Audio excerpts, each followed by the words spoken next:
Hello student. Today we will discuss about the valence bond theory of coordination compound. Okay. आपण valence bond theory coordination compound बद्दल discuss करणार आहे आज. आणि या थेरीला VBT सुद्धा म्हटलं जातं. शॉर्ट फॉर्म मध्ये आपण याला VBT म्हणतो. ही थेरी लिनस पॉलिंग नावाचा एक सायंटिस्ट होता. ओके, पॉलिंग थेरी पण म्हटली जाते याला केमिस्ट्रीमध्ये. लिनस पॉलिंग याने 1931 मध्ये ही थेरी मांडली आहे पहिल्यांदा. ओके, तर या थेरीचे पोस्ट्युलेट्स बघणार आहे आपण. ओके, खूप सारे पोस्ट्युलेट्स आहे. पहिले मी 7च पोस्ट्युलेट्स घेतोय आणि नंतर आणखी काही पोस्ट्युलेट्स आहे ते पुन्हा घेऊ आपण आता याच व्हिडिओमध्ये. Central metal ion provide the vacant orbital SPD to ligand to form a coordinate bond. कुठलाही सेंट्रल मेटल ॲटम जो असेल, कन्सिडर करा आपला मेटल ॲटम आणि आजूबाजूला हे सर्व लिगॅंड्स आहेत. तर हे लिगॅंड्स आणि मेटल ॲटम मध्ये बॉन्ड केव्हा फॉर्म होणार आहे?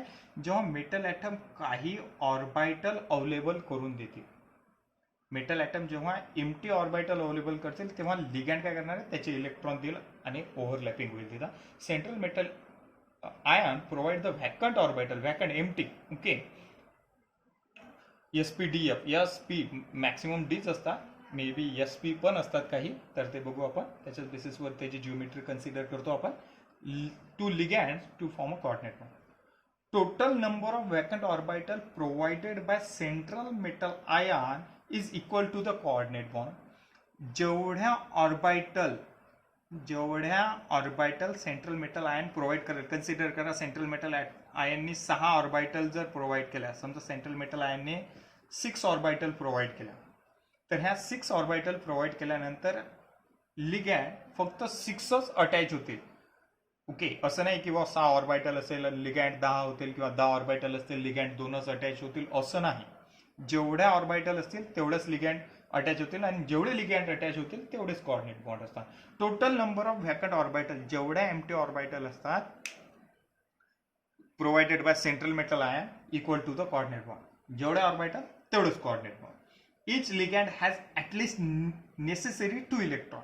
प्रत्येक लिगॅंडकडे मिनिमम 2 इलेक्ट्रॉन असायलाच पाहिजेत, तेव्हाच तो लिगॅंड होईल. कारण जोपर्यंत हा 2 इलेक्ट्रॉन मेटल आयनला देणार नाही तोपर्यंत हा कोऑर्डिनेट बॉन्ड फॉर्म होणार नाही. जसं मी इंट्रोडक्शन मध्ये सांगितलं होतं या युनिटच्या, का coordinate bond which is form by after donating the 2 electron by ligand to the central metal ion. Ligand जेव्हा 2 इलेक्ट्रॉन सेंट्रल मेटल आयनला देईल तेव्हाच कोऑर्डिनेट बॉन्ड फॉर्म होईल. This fourth number, this vacant orbital undergo hybridization to form a same number of hybrid orbital. Consider करा आता होतं काय.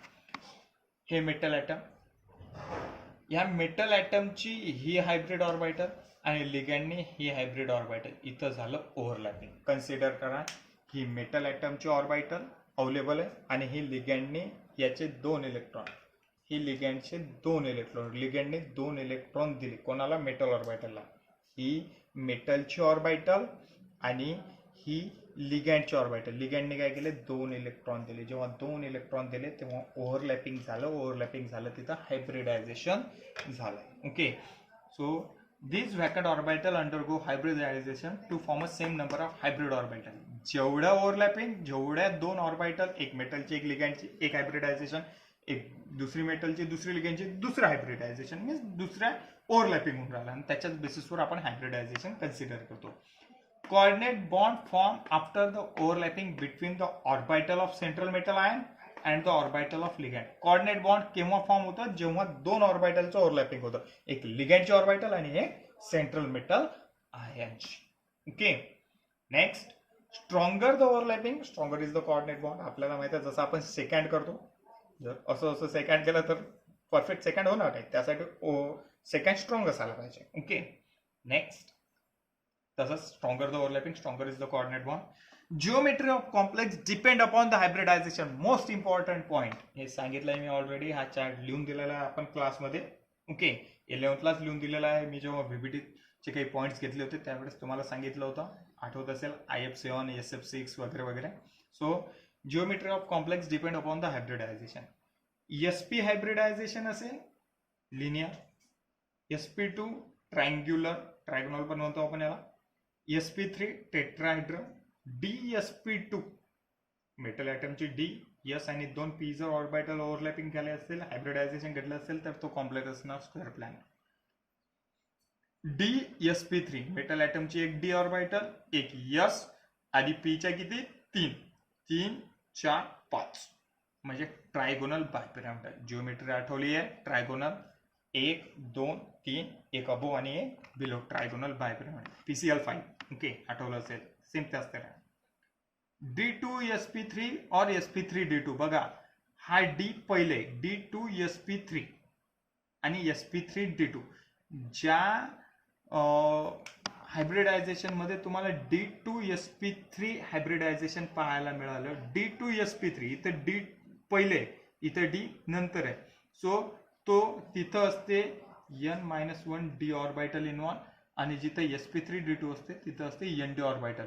म्हणजे हा असतो आपला इनर कॉम्प्लेक्स, कारण डी आतमधली ऑर्बिटल आहे आणि इथं डी बाहेरची ऑर्बिटल आहे, म्हणून हा असतो आपला आउटर कॉम्प्लेक्स. आणि D2sp3 आणि sp3d2 जर तुम्हाला हायब्रिडायझेशन पाहायला मिळालं तर ऑफकोर्स ऑक्टाहेड्रल जिओमेट्री. आणि लास्ट आहे D3sp3. D3sp3 हायब्रिडायझेशन जर तुम्हाला पाहायला मिळालं असेल तर तुम्हाला कुठली जिओमेट्री पाहायला मिळणार आहे? Pentagonal bye pyramidal.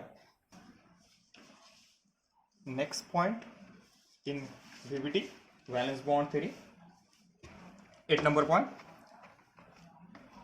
If in hybridization n-1 d orbital or nd orbital is involved of central metal ion, then or this complex is known as inner and outer complex respectively. Consider एखादा metal item आहे, या metal item ए ची n-1 D orbital, समजा याचं electronic configuration आपल्याकडे आलं 4s2.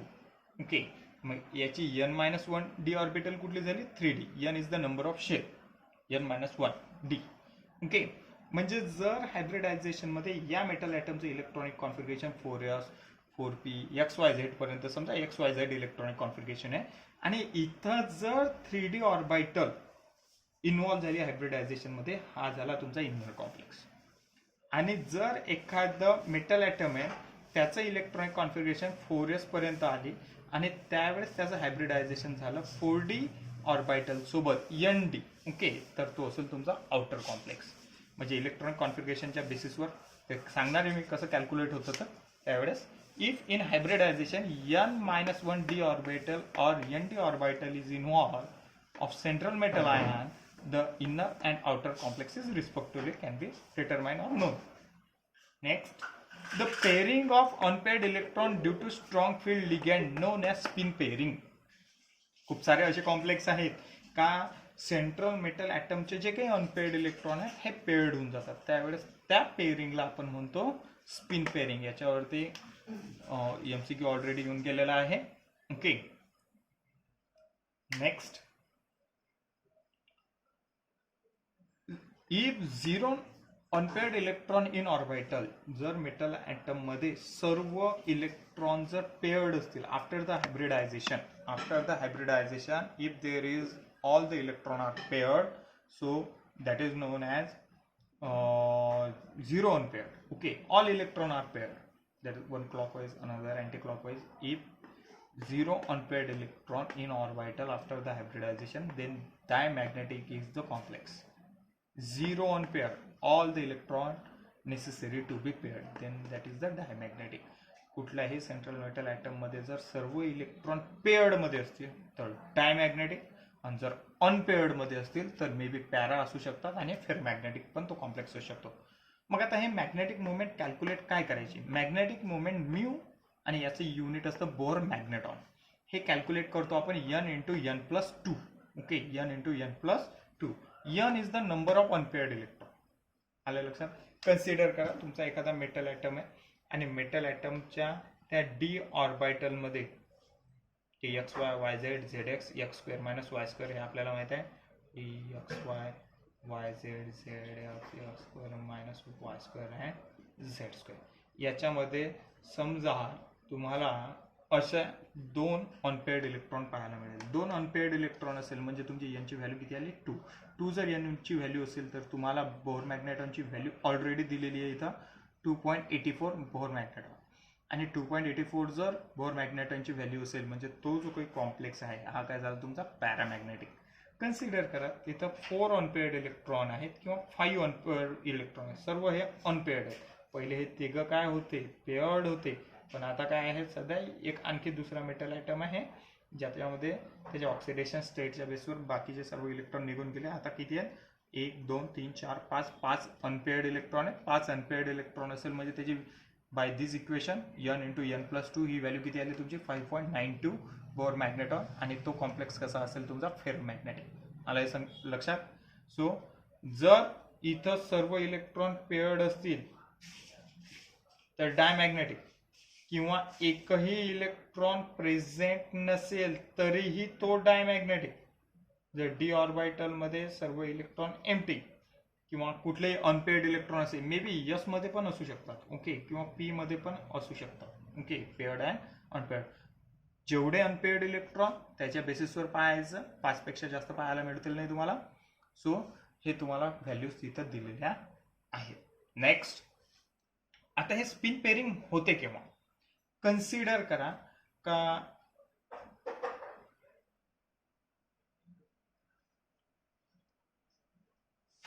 हा एक कॉम्प्लेक्स आहे तुमचा म्हणजे सेंट्रल मेटल ॲटम आणि इथं मी आणला carbonyl okay. Carbonyl as a ligand.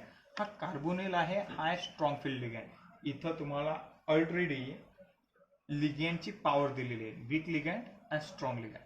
हे जे काही स्ट्रॉंग लिगँड्स आहेत हे लिगँड्स आल्यानंतर हे जे काही इलेक्ट्रॉन्स आहेत मेटल ॲटमच्या ऑर्बिटल मधले हे आपोआप काय होतात पेअर्ड होऊन जातात. आलं का लक्षात. जसं एखाद्या वेळेस बसमध्ये एखादा पैलवान आल्यानंतर आपण लगेच उठून त्याला जागा देतो कारण तो काय असतो स्ट्रॉंग ओके. सेम त्या तऱ्हेनं हे जे काही अनपेअर्ड इलेक्ट्रॉन होते जसा कार्बोनिल लिगँड तिथं आला तेव्हा हा जो काही इलेक्ट्रॉन आहे अनपेअर्ड इलेक्ट्रॉन हा काय झाला दुसऱ्या इलेक्ट्रॉन सोबत पेअर्ड झाला आणि यालाच म्हटलंय त्यांनी स्पिन पेअरिंग. यालाच काय म्हटलंय त्यांनी स्पिन पेअरिंग. आणि हे केव्हा होतं फक्त strong ligand. Weak ligand spin pairing show करत नाही ओके. तेव्हा तुम्हाला हे जे काही आहे आयोडीन ब्रोमीन क्लोरीन हे सर्व तुम्हाला जे काही लिगँड्स आहेत स्ट्रॉंग लिगँड ओके इथं. आणि आयोडीन ब्रोमीन वगैरे हे सर्व weak ligand okay. So now that is a strong ligand and weak ligand. याच्या बेसिसवर आपण पाहणार आहे आता व्हॅलेन्स बॉन्ड थेअरी आपल्याला कुठकुठल्या गोष्टी एक्सप्लेन करायला लावते. एखादा कॉम्प्लेक्स जर दिला समजा एखादा क्वेश्चन येतो राईट नोट ऑन किंवा explain the complex on the basis of VBT ते बघू आपण. लगेच 1-2 एक्झाम्पल घेऊ. नाव आता आपण एक एक्झाम्पल घेऊ व्हॅलेन्स बॉन्ड थेअरीच्या बेसिसवर एखादा कॉम्प्लेक्स कसा एक्सप्लेन करायचा ओके. सो बघा आता खूप इझी आहे. आता जेव्हा व्हीबीटीच्या बेसिसवर आपण एखादा कॉम्प्लेक्स एक्सप्लेन करतो तेव्हा 5-7 गोष्टी एक्सप्लेन करतो. पहिले त्याचं नेम तर आपल्याला IUPAC नॉमेनक्लेचर मी ऑलरेडी प्रिव्हियस व्हिडिओजमध्ये सांगितलेली आहे तुम्हाला. तिथे लिगँड काय सेंट्रल मेटल ॲटम कोण. ग्राउंड स्टेट इलेक्ट्रॉनिक कॉन्फिगरेशन हे सेंट्रल मेटल ॲटमचं असतं. एक्साइटेड स्टेट सुद्धा सेंट्रल मेटल ॲटमचं असतं. हायब्रिडायझेशन सांगावं लागेल तुम्हाला. ह्या ब्लँक्स जे आहेत हे आपल्याला फिल करायचे आहेत. जिओमेट्री पण सांगावी लागते. स्ट्रॉंग फील्ड लिगँड आहे का वीक फील्ड लिगँड आहे तिथं स्पिन पेअरिंग झाली आहे किंवा नाही झाली आहे हे सुद्धा एक्सप्लेन करणार आहे आपण. अँड मॅग्नेटिक प्रॉपर्टीज म्हणजे डायमॅग्नेटिक आहे फेरोमॅग्नेटिक आहे ओके हे सुद्धा आपण एक्सप्लेन करणार आहे. सो आता आपण लगेच एक्सप्लेन करू एक कॉम्प्लेक्स जो आहे CONH3/6 ट्रायपॉझिटिव्ह. याचं नेम आहे hexammine cobalt third clear. Hexammine cobalt third tripositive charge आहे. याच्यामध्ये NH3 that is not the strong field ligand not the weak field ligand that is the neutral ligand and that is the intermediate. आपल्याला माहिती आहे काही मुलांसारखे strong पण नसतात काही मुलींसारखे weak पण नसतात काही intermediate okay. So now again CMI central metal atom that is a cobalt okay. Central metal atom कोण आहे आपला कोबाल्ट. पहिला पॉईंट तर झाला. Ground state electronic configuration. आपल्याला माहिती आहे the atomic number of cobalt that is 27 and electronic configuration. आता हे कम्प्लीट नाही लिहायचं आपल्याला, कारण 1s2 2s2 2p6 3s2 हे तर आपण लिहिणार आहे. ओके, आपल्याला शेवटचं इलेक्ट्रॉनिक कॉन्फिगरेशन लिहायचं आहे. ओके, ज्या ऑर्बिटल फक्त बॉन्डिंगमध्ये पार्टिसिपेट करणार आहे त्यांच्याच बद्दल आपण लिहिणार आहे. बघा आता ग्राउंड स्टेट इलेक्ट्रॉनिक कॉन्फिगरेशन. आता ग्राउंड स्टेट इलेक्ट्रॉनिक कॉन्फिगरेशन म्हटल्यानंतर जेव्हा कोबाल्ट बद्दल आपण स्टडी करतो तेव्हा कोबाल्टचे electronic configuration atomic number 27. So now there is 3d7 4s2. Clear, हे आपलं इलेक्ट्रॉनिक कॉन्फिगरेशन झालं. कोणाचं? Ground state electronic configuration. Okay, पण हे मी कसं लिहिणार आहे आता? ते मी लिहिणार आहे ब्लॉकमध्ये. ओके, आता डी ऑर्बिटलमध्ये 7 इलेक्ट्रॉन म्हणजे इलेक्ट्रॉनिक कॉन्फिगरेशन आहे कोबाल्टचं 3d7 4s2 1s2 काढून बघायचं आहे तुम्हाला, प्रॅक्टिस करायची. ओके, तर डी ऑर्बिटल स्प्लिट होते dxy yz zx x² minus y² and z². Okay, आणि त्याच्यानंतर यस ऑर्बिटल स्टार्ट होते, त्याच्यानंतर सुद्धा पी असते. बघा ground state electronic configuration 3d7. D मध्ये किती इलेक्ट्रॉन आहे? 7. 1 2 3 4 5 6 अँड 7. ओके, आणि यस मध्ये किती आहेत? 2 आहेत. म्हणजे ही झाली तुमची 4s मध्ये 2 इलेक्ट्रॉन आणि 3d मध्ये 7 इलेक्ट्रॉन. 1 2 3 4 5 6 7 आहेत. Okay, next excited state electronic configuration. या कॉम्प्लेक्स मध्ये कोबाल्ट जो आहे याची ऑक्सिडेशन स्टेट आहे try positive. Ground state electronic configuration काढलंय ना आपण, काढलंय ना. मग आता एक्साइटेड स्टेट इलेक्ट्रॉनिक कॉन्फिगरेशन काढावं लागणार आहे. जेव्हा एक्साइटेड स्टेट इलेक्ट्रॉनिक कॉन्फिगरेशन काढणार आहे तेव्हा आपल्या लक्षात येतं इथं ट्राय पॉझिटिव्ह स्टेट आहे. म्हणजे हा काय करणार आहे? याचे 3 इलेक्ट्रॉन इमिट करणार आहे. आणि जेव्हा इलेक्ट्रॉन कुठलाही ॲटम इमिट करतो तेव्हा तो आउटर शेल पासून करतो. म्हणजे सर्वात पहिले तो 4s चे 2 इलेक्ट्रॉन इमिट करेल आणि उर्वरित 1 इलेक्ट्रॉन डी ऑर्बिटल मधला इमिट करेल. आता ते मी इथं काढणार आहे. सो नाव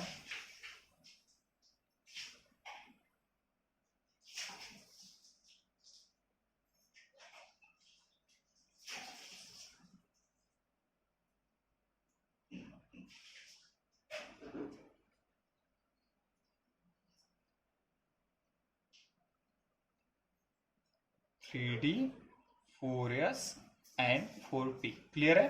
सो आता एक्साइटेड स्टेट मध्ये काय होणार आहे? हा एक इलेक्ट्रॉन इमिट होईल, दुसरा एक इलेक्ट्रॉन इमिट होईल आणि तिसरा कुठला इलेक्ट्रॉन इमिट होईल? हा होईल का? नाही, हे पेअर्ड मधला हा yz मधला एक इलेक्ट्रॉन इमिट होईल. ओके, ग्राउंड स्टेट मध्ये बघा, ऑब्झर्व करा एक्साइटेड स्टेट मध्ये कसे इलेक्ट्रॉन इमिट होतात. सर्वात पहिले आउटर शेलचे 2 इलेक्ट्रॉन होते ते निघून गेले, नंतर हा एक इलेक्ट्रॉन निघून गेला, मग राहिले किती? बघा आहेत clear. So oxidation state after the try positive excited state electronic configuration.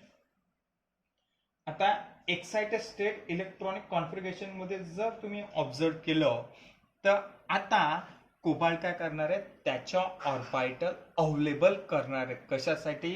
Coordinate bond form करण्यासाठी. कोणाला? अमोनियाला. तर अमोनियाकडे एका लिगँडकडे 2 इलेक्ट्रॉन.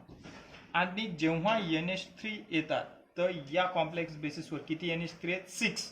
म्हणजे 6 कोऑर्डिनेट बॉन्ड. पण इथं किती आहेत? 1 2 3 4 5 1 2 3 4च ऑर्बिटल एम्प्टी आहेत. म्हणजे 2 ऑर्बिटल नेसेसरी. जेव्हा NH3 येतो तर मी तुम्हाला स्ट्रॉंग आणि वीक फील्ड लिगँड सांगितलं, तेव्हा NH3 that is a strong ligand. आणि जर स्ट्रॉंग लिगँड असेल तर हा जो काही NH3 येता बरोबर इथं होणार आहे स्पिन पेअरिंग. आणि जेव्हा स्पिन पेअरिंग इथं होईल त्यावेळेस हे जे काही इलेक्ट्रॉन्स आहेत हे सर्वच्या सर्व पेअर्ड होतात. बघा कसे, हा इलेक्ट्रॉन इथं येईल, हा पाहुणा या घरात आणि हा पाहुणा या घरात. आता पाहुणे भाव तर आहेत ना पाहुणे भाव. हा एक इथं आला आणि हा एक इथं आला. ओके, सो आता तुमच्याकडे अवेलेबल झाले अमोनियासाठी 6 रूम्स. सो नाव इथं हे अमोनिया, दुसरा, तिसरा, चौथा, 5वा, 2 2 4 आणि 6. क्लिअर आहे. म्हणजे हा एक NH3 बघा मी कसे शो केलेले आहेत. तिथं आयडेंटिफाय व्हायला पाहिजेत की अमोनियाचे इलेक्ट्रॉन कुठले. ओके, आता स्पिन पेअरिंग म्हणजे हे जे काही अनपेअर्ड इलेक्ट्रॉन होते हे सर्व काय झाले, पेअर्ड झाले. कशामुळे? कारण स्ट्रॉंग फील्ड लिगॅंड. आता जेव्हा ओव्हरलॅपिंग झालं तर अमोनियाने काय केले, 2 इलेक्ट्रॉन दिले, हे 2 इलेक्ट्रॉन दिले, हे कुठल्या ऑर्बिटलला दिले, आणि सेंट्रल मेटल ॲटमच्या. म्हणजे अमोनियाचे ऑर्बिटल आणि सेंट्रल मेटल ॲटमचे ऑर्बिटल इथं काय झालं, ओव्हरलॅपिंग. मग किती हायब्रिड ऑर्बिटल फॉर्म झाल्या? 1 2 3 4 5 6. 6 हायब्रिड ऑर्बिटल म्हणजे आपले लिगॅंड किती आहे? 6. म्हणजे इथं आपला कॉम्प्लेक्स करेक्ट आहे. आता हायब्रिडायझेशन कसं झालं? 1 2 3 4 5 6 ओव्हरलॅपिंग. एका अमोनियाची एक ऑर्बिटल, मेटल ॲटमची एक ऑर्बिटल, दुसऱ्या अमोनियाची एक ऑर्बिटल, मेटल ॲटमची दुसरी ऑर्बिटल, एका अमोनियाची आणखी एक ऑर्बिटल, सो ऑन. ओके, या तऱ्हेने. मग आता यावेळेस काय झालंय का बा, कुठल्या ऑर्बिटल ओव्हरलॅप झाल्या? डीच्या किती झाल्या? 2, D2, एक यस, आणि पीच्या 3, म्हणजे D2sp3. हायब्रिडायझेशन कसं झालं? D2sp3. क्लिअर आहे? 3 4 आणि 2 6, 1 2 3, पीच्या 3 आहेत 3, एसची आहे 1, डीच्या 2 आहेत. मग आता D2sp3 हायब्रिडायझेशन असेल म्हणजे मी तुम्हाला ऑलरेडी सांगितलं कुठलीही जिओमेट्री असणार आहे त्याचा ऑक्टाहेड्रल आहे. आणि NH3 that is the strong field ligand. कारण इथं काय झालं, स्पिन पेअरिंग. आणि स्पिन पेअरिंग कशामुळे होतं? फक्त स्ट्रॉंग फील्ड लिगॅंडमुळे. आहे क्लिअर?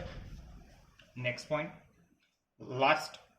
आता या सर्वांमध्ये तुम्ही एक गोष्ट ऑब्झर्व करा, इथं कुठेतरी तुम्हाला अनपेड इलेक्ट्रॉन पाहायला मिळतो का? एक्साइटेड स्टेटमध्ये हायब्रिडायझेशन झाल्यावर इथं बघा, इथं अनपेड इलेक्ट्रॉन आहेत, ते काहीच कामाचे नाहीत आपले. ग्राउंड स्टेटचे काहीच कामाचे नाहीत, ग्राउंडवाले लोक कामाचेच नाहीत आपल्या. सो एक्साइटेड स्टेटमध्ये 1 2 3 4 5 6 हे सर्वांमध्ये कुठे ऑन पेअर सिंगलवाला माणूस दिसतो का? सिंगलवाला दिसून राहिले का? सर्व जोड्यानंच दिसून राहिले. बघा कसे खुश आहेत ते. So now diamagnetic. कारण इथं काय आहे, there is no unpaired electron, all the electron are paired. So now that is a diamagnetic in nature. Okay. Next point 7. In that hybridization, n-1d orbital is used. n-1d orbital. Let's see. आता बघा n-1d orbital कशी explain केला जाते. Okay, so n-1d orbital. आता या hybridisation मध्ये n-1 शेवटची shell कुठली आहे? 4. मग आता n-1d म्हणजे 4 - 1d म्हणजे 3d आहे. 3d ची म्हणजे हायब्रिडायझेशन कुठलं आलं? सिंपल मध्ये मगाशी ट्रिक सांगितली मी. डी जर पहिले आला तर इनर कॉम्प्लेक्स म्हणजे that is complex, that is our inner complex आहे. हा कुठला आपला? Inner complex. ओके, आणि हे तुम्हाला काय झालंय या ठिकाणी, हा एक कॉम्प्लेक्स एक्सप्लेन झाला. तुम्हाला पहिला सांगतो कुठलाही कॉम्प्लेक्स घ्यायचं, त्याचं नेम लिहायचं, तिथं लिगॅंड कुठला आहे, स्ट्रॉंग आहे, वीक आहे हे लिहायचं, सेंट्रल मेटल ॲटम कुठला आहे हे लिहायचं, त्याचं ग्राउंड स्टेट इलेक्ट्रॉनिक कॉन्फिगरेशन काढा, एक्साइटेड स्टेट इलेक्ट्रॉनिक कॉन्फिगरेशन काढा. त्याच्यानंतर तिथं व्हॅकंट ऑर्बिटल अवेलेबल होतात किंवा नाही होत हे सुद्धा आपण पाहणार आहे. NH3 NH3 NH3 NH3 6 आहेत. ओके, हा एक इथे. त्यामुळे hybridisation D2sp3 geometry octahedral and strong field ligand. Okay, एक एक्झाम्पल घेऊ आपण लगेच फॉर वीक फील्ड लिगॅंड. आत्ताच घेऊ आपण. नेक्स्ट कॉम्प्लेक्स आहे आपला COF/6 trinegative. The naming of that complex hexafluoro cobaltate third. Hexafluoro cobaltate third. The ligand is fluoro. F is the ligand and central metal atom that is our cobalt. So now cobalt having atomic number 27. So electronic configuration for cobalt is simple 3d7 4s2. Okay, आता हे 3d7 4s2 कसं काढायचं? 3d7 4s2 इथं लिहितो मी. So याच्या D orbital मध्ये already किती electron आहेत हे आपल्याला शो करावं लागेल, कारण आपल्याला कॉम्प्लेक्स करायचा आहे form. Okay, so 3D 4s 4p. Okay, 3D 7 1 2 3 4 5 6 7 1 2. Okay, P मध्ये काही नाही. Excited state. आता या कॉम्प्लेक्स वरनं आपल्या असं लक्षात येतं की याची ऑक्सिडेशन स्टेट +3 आहे. हे ऑक्सिडेशन स्टेट कशी कॅल्क्युलेट करायची सेंट्रल मेटल ॲटमची हे सुद्धा मी सांगितलं आहे. ओके, प्रिव्हियस व्हिडिओज मध्ये.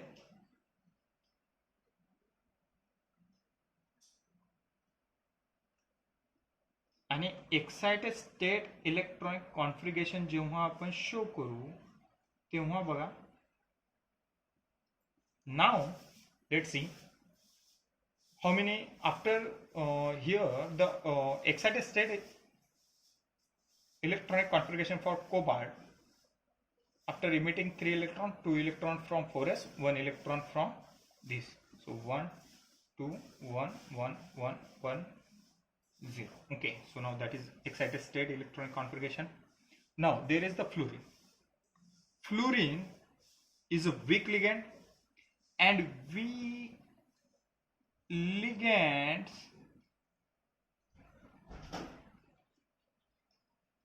are not capable for spin pairing. Spin pairing साठी कॅपेबल नाहीत. त्यामुळे फ्लोरीन इथं येऊन थांबणार. ओके, फ्लोरीन काय करणार आहे, इथं येणार आहे आणि थांबणार. कारण फ्लोरीन स्ट्रॉंग लिगँडच काय असतात, हे स्पिन पेअरिंग करू शकतात. वीक लिगँड येणार नाही. एखादा छोटासा मुलगा जर समजा तुमच्या बसमध्ये असेल, तुम्ही त्याला उठून जागा देणार आहे का? अजिबात नाही. पण ते जर तुमचे मम्मी पप्पा असले तुम्ही उठणार आणि त्यांना जागा देणार, सिंपल, कारण ते स्ट्रॉंग आहेत. Okay, so now let's see. आता होतं काय, फ्लोरीन आलेले 1 2 3 4 5 6 फ्लोरीन 2 इलेक्ट्रॉन घेऊन उभे आहेत. तर इथं स्पिन पेअरिंग होणार नाही. हा फ्लोरीन इथं 2 इलेक्ट्रॉन देईल, हा इथं देईल, हा इथं देईल, हा वाला इथं देईल. आता राहिला 2 फ्लोरीन साठी ऑर्बिटलच नाहीत. मग कॉम्प्लेक्स कसा फॉर्म होईल? तर आता 3D मध्ये तर जागाच नाहीये, कारण हे 2 फ्लोरीन जरी इथं आले तरीही हे इलेक्ट्रॉन स्पिन पेअरिंग करू शकणार नाही. कारण हे इलेक्ट्रॉन याला काय म्हणते, अबे फ्लोरीन तो वीक लिगँड आहे. Fluorine that is a weak ligand. मग आता होतं काय, यासाठी जो काही आपला फ्लोरीन आहे, हा फ्लोरीन ला कोऑर्डिनेट बॉन्ड फॉर्म करण्यासाठी 3D झाली, 4S झाली, 4P झाली. आता नेक्स्ट ऑर्बिटल असते 4D. ओके, कुठली असते? 4th D वाली. ओके, इथं आता निघते का नाही निघत बघू आपण. ओके, 4D ही कुठली आपली? 4D वाली. 4Dचं तर ग्राउंड स्टेटमध्ये काही काम नव्हतं, आपण तरी टाकून. Okay, 4D. मग आता हे जे काही 2 फ्लोरीन आहेत, हे 4D1 4D2. ओके, म्हणजे याने इलेक्ट्रॉन दिले इथं, याने इलेक्ट्रॉन दिले इथं, याने इलेक्ट्रॉन दिले इथं, याने इलेक्ट्रॉन दिले इथं, याने इलेक्ट्रॉन इथं आणि याने इलेक्ट्रॉन इथं. ओके, हे झाले 4D मध्ये. ओके, आता या ठिकाणी तुमच्या असं लक्षात येईल का या फ्लोरीनने इलेक्ट्रॉन कुठे दिले? 4s 4p आणि 4d. म्हणजे sp3d2 4 1s 1s p च्या 3 p3 and d2. ओके, इथं d2 sp3 नाहीये, इथं काय sp3d2 आहे. 4d वाली आहे ना, आलाय का लक्षात? सो सिंपल, म्हणजेच sp3d2. आणि जिओमेट्री काय असते मग? ऑक्टाहेड्रल. कारण मी तुम्हाला ऑलरेडी व्हीबीटी मध्ये चार्ट लिहून दिलाय पोस्ट्युलेट्सच्या वेळेस. Okay, here is no spin pairing, there is no spin pairing due to weak field ligand. असं लिहायचं आहे तुम्हाला, due to weak ligand. Okay, next, in that complex we also know that there is how many unpaired electron? 1 2 3 4. if 4 unpaired electron, his Bohr magneton value is 4.90 bm Bohr magneton. If 4.90 is the value, magnetic मोमेंटची value असते, म्यूची value किती आपली 4.90, कारण 4 unpaired electron आहेत ना after the hybridisation, 1 2 3 4 chart लिहून दिला होता 4.90, म्हणजेच तो कॉम्प्लेक्स काय असणार आपला फेरो मॅग्नेटिक, म्हणजेच हा काय आपला ferromagnetic complex. Next, on the basis of hybridization, here 4d orbital which is involved in a hybridization, if there is the nd orbital are used, that is my nd, not the n-1d. n-1 नाही आहे, nd बाहेरचे orbital आहे, बाहेरचे orbital असेल simple मध्ये लक्षात ठेवा. sp3d2 जर हायब्रिडायझेशन मिळालं म्हणजे आउटर कॉम्प्लेक्स, आणि D2sp3 हायब्रिडायझेशन मिळालं म्हणजे तो कॉम्प्लेक्स काय असतो आपला इनर कॉम्प्लेक्स असतो. ओके, हे झालं तुमचं इथं कॉम्प्लेक्सचं एक्सप्लेनेशन. आणि या कॉम्प्लेक्सला आपण हाय स्पिन कॉम्प्लेक्स पण म्हणतो, कारण इथं तुम्ही 1 2 3 4 अनपेअर्ड इलेक्ट्रॉन आहे, मॅग्नेटिक मोमेंटची व्हॅल्यू कशी आहे जास्त आहे. तुम्हाला होमवर्क म्हणून आणखी 2 कॉम्प्लेक्स देणार आहे मी, तर ते कॉम्प्लेक्स तुम्ही आता मला सांगायचे हाय स्पिन कॉम्प्लेक्स आहेत का लो स्पिन कॉम्प्लेक्स आहेत. ओके, सो याच ठिकाणी देतो मी तुम्हाला complex Fe S2 Fe I/6 try negative, एक घ्या Fe CO/6 try positive. Okay, आणि एक घ्या Ni Cl/4 डाय निगेटिव्ह, आणि एक घ्या Ni NH3/6, नॉट द 6 4च घेऊ आपण इथं डाय पॉझिटिव्ह. ओके, हे कॉम्प्लेक्स तुम्हाला सॉल्व करायचे आहे किंवा सॉल्व, एवढे पॉईंट्स यायला पाहिजे. ओके, खूप सारे पॉईंट्स येतात त्याच्यामध्ये. जर आपण BSc ला जर आपण पाहिलं तर याच्यामध्ये आणखी 2-4 पॉईंट्स ॲड होतात. Okay, thank you very much.